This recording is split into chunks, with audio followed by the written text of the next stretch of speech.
Hello and welcome to today's lesson.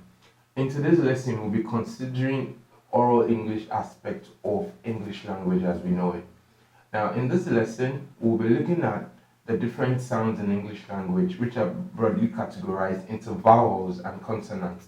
So, under vowels, we'll be looking at diphthongs, monophthongs, and triphthongs.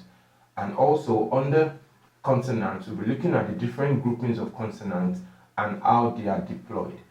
And also, we will look at stress. Now, stress as it relates to various aspects of English language, which is word stress, syllable stress, and emphatic stress.